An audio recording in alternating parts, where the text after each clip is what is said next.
Wanita berinisial N, 53, dan anaknya NA, 14, tewas diduga dibunuh suaminya sendiri di Jalan Kunduri Lorong 2, Kelurahan Balarowa, Kecamatan Palu Barat, Kota Palu. Peristiwa pembunuhan ini terjadi tepat saat hari pemungutan suara Pilkada serentak 2024, Rabu, 27 November 2024, pagi.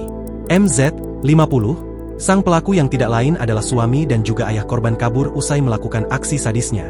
Terkini, polisi masih berupaya melakukan pencarian terhadap MZ. Sosok MZ menurut tetangga sekitar yang enggan disebut identitasnya, sempat mengalami gangguan mental. MZ pernah dirawat di rumah sakit jiwa tahun 2023 lalu. Suaminya itu pernah dirawat di RSJ, baru keluar. Kita tidak tahu juga kenapa keluar, ucap tetangga pelaku dikutip dari tribunpalu.com. Tetangga juga menyebut bahwa MZ pernah cekcok dengan sang istri, hingga mengikat tangannya hendak membakarnya. MZ pernah mau bakar istrinya N itu, lantaran istrinya mau cerai karena MZ tidak mau kerja. Tapi untungnya kita panggil polisi dan diamankan, ujarnya. MZ dikenal tetangga sebagai suami yang sering melakukan KDRT kepada istrinya.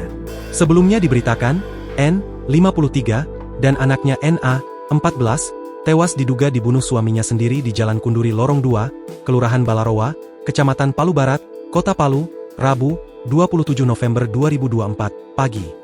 Informasi sementara dikutip dari tribunpalu.com, sang anak yang masih duduk di bangku kelas 3 SMP itu dieksekusi tidak jauh dari ibunya saat tertidur.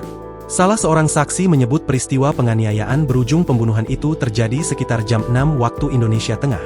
Korban kemudian ditemukan telah terkapar di depan pintu rumahnya dengan kondisi bersimbah darah. Sementara itu pelaku sudah melarikan diri.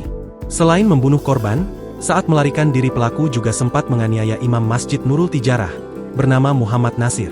Akibatnya korban mengalami luka di kepala. Saat ini korban dirawat di RS Anutapura Palu. Download Tribun X sekarang, menghadirkan lokal menjadi Indonesia.